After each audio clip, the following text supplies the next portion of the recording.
आप क्या मुसलमानों के घर में सीसीटीवी का कैमरा लगाएंगे? कौन नमाज पढ़ रहा है, कौन नमाज नहीं पढ़ रहा है, कौन मुसलमान है, कौन मुसलमान नहीं है? आप मुसलमानों का भला कर रहे हैं, आप मुसलमानों का भला कर रहे हैं।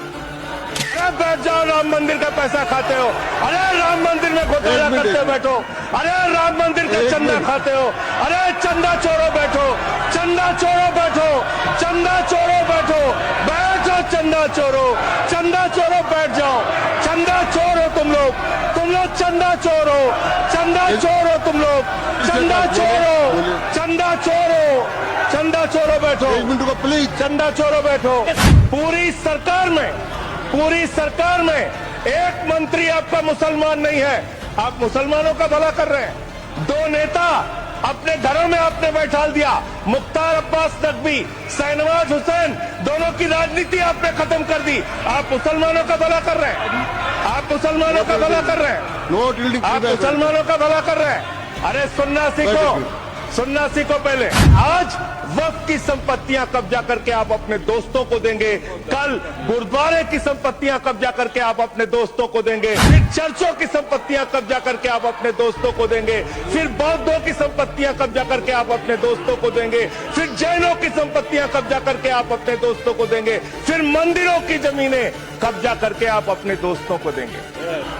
आप तो वो लोग हैं जिन्होंने प्रभु श्री राम के मंदिर में भी घोटाला किया। मान्यवर, प्रभु श्री राम के मंदिर के जमीन में घोटाला किया।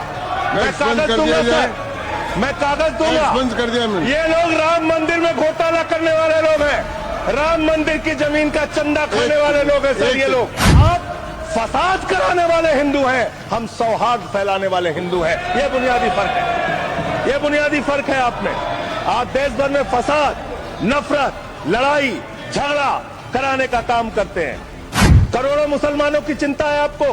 एक अपने दोस्त को पकड़ के लाइए, नीरव मोदी को 20,000 करोड़ वसूलिए, 12,000 करोड़ वक्फ को दीजिए, 8,000 करोड़ अपने पास रखिए।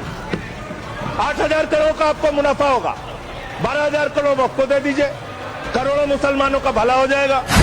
काम आपने देश के अंदर बहुत अच्छा शुरू कर दिया। आप एक काम करते हैं, देखो मुसलमानों को ठीक कर रहा हूं, दूसरी तरफ महंगाई बढ़ रही है, नुकसान हिंदुओं का। 94 लाख करोड़ रुपए शेयर बाजार में डूब रहा है, नुकसान हिंदुओं का। 11 लाख बच्चे स्कूलों से बाहर निकल गए, नुकसान हिंदुओं का। तो मुसलमानों का को ठीक करने के नाम पर आप नुकसान देश के करोड़ों हिंदुओं का भी कर रहे हैं। इसलिए ये सब बातें करके देश में आप नफरत फैला के ये सब झगड़े फसाद के काम मत कीजिए। और अंत में आपसे एक ही बात कहना चाहता हूं, अभी भी वो मौका है, इस बिल को जो गैर संवैधानिक है, जो बाबा साहब के संविधान के खिलाफ है, इसको वापस लीजिए।